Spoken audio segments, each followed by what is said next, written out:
Monday's looking cold. We're going to get to that forecast here in just a second. Let's start with a couple of your chime-in pictures or a piece of video.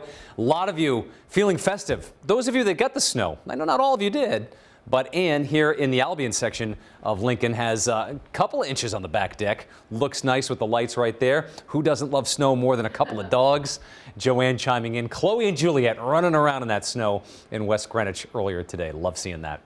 Providence, TF Green, 35 the high, 30 the low. Obviously, very little temperature spread between the rain this morning and that quick change over to snow. 10 below zero, the record low. That's our tied for seventh coldest temperature ever recorded in the Providence area, 1942. 60 in 2002, today's record high. All right, last gasp of the snow blowing through Warwick right now. This is Iggy's Doughboys and Chowder House. You can see it there on the camera. Got a couple of inches of slushy accumulation here now, and the temperature will continue to drop. We're at 29 right now, so not getting any higher. Everything's going to ice over and freeze tonight. If your backyard or your driveway, sidewalks look like it does there at Iggy's, got to move the slush tonight. North wind at 15 miles an hour as the coastal low is intensifying. So we can see, the back edge. And I'm going to show you a high resolution radar in a second that shows a little bit better than this. But essentially from Interstate 95 south and east is where we're going to continue to have the snow showers for a little bit longer tonight. This wedge of drier air is working in across eastern Connecticut and western Rhode Island now. And that should essentially win out. Could some of these snow showers get pulled through? It's possible.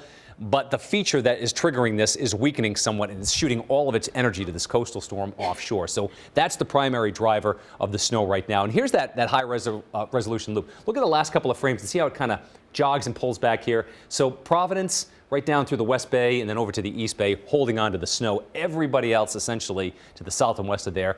Most of the event has ended for you. Travel is going to remain tricky, especially here in eastern Massachusetts, where we haven't had a lot of snow stick to the roads.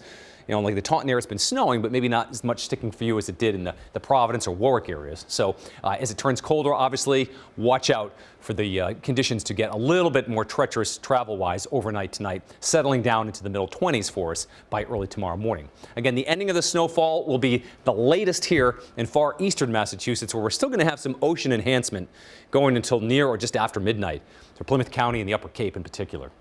7 p.m. to 9 p.m. from west to east for the majority of us, and essentially it's ended across areas of southern Washington County and coastal Connecticut. All right, the amount of snow looked ominous there for a while. Most of us with a slushy couple of inches of accumulation over inland areas, less toward the coastline, especially here into Buzzards Bay. So not so much the amount of snow, it was the timing and, of course, the visibility, how it came down there with a lot of extra people on the roads heading into this holiday weekend. You can see how it peels away tonight.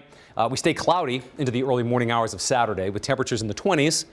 And then those clouds will break apart from west to east heading through Saturday morning into the afternoon. And even though we get some sun, it is still going to be a cold day. Highs near 32 degrees tomorrow and even colder for Sunday. Don't forget, winter solstice tomorrow. It's an exciting time. Happens early, 4:21 in the morning. It is the least amount of daylight we get all year. The sun angle also very low in the sky. We'll start to see that come up as we go through the next couple of weeks. It's difficult to drive in the afternoon with that sun angle as low as it is. I know a lot of you noticed that. So again, tomorrow we're in the low 30s for highs. Sunday's highs are in the 20s, lower to mid 20s, teens in northern New England, and still very cold on Monday with teens to 20 degrees up north and upper 20s for us here farther south. But it looks dry. Sunday, Monday dry. A few flurries on Christmas Eve during the daylight hours. The nighttime looks dry. Christmas Day is looking dry. First night of Hanukkah, of course. In fact, much of next week, Patrice, dry weather, seasonably cool with highs in the upper 30s.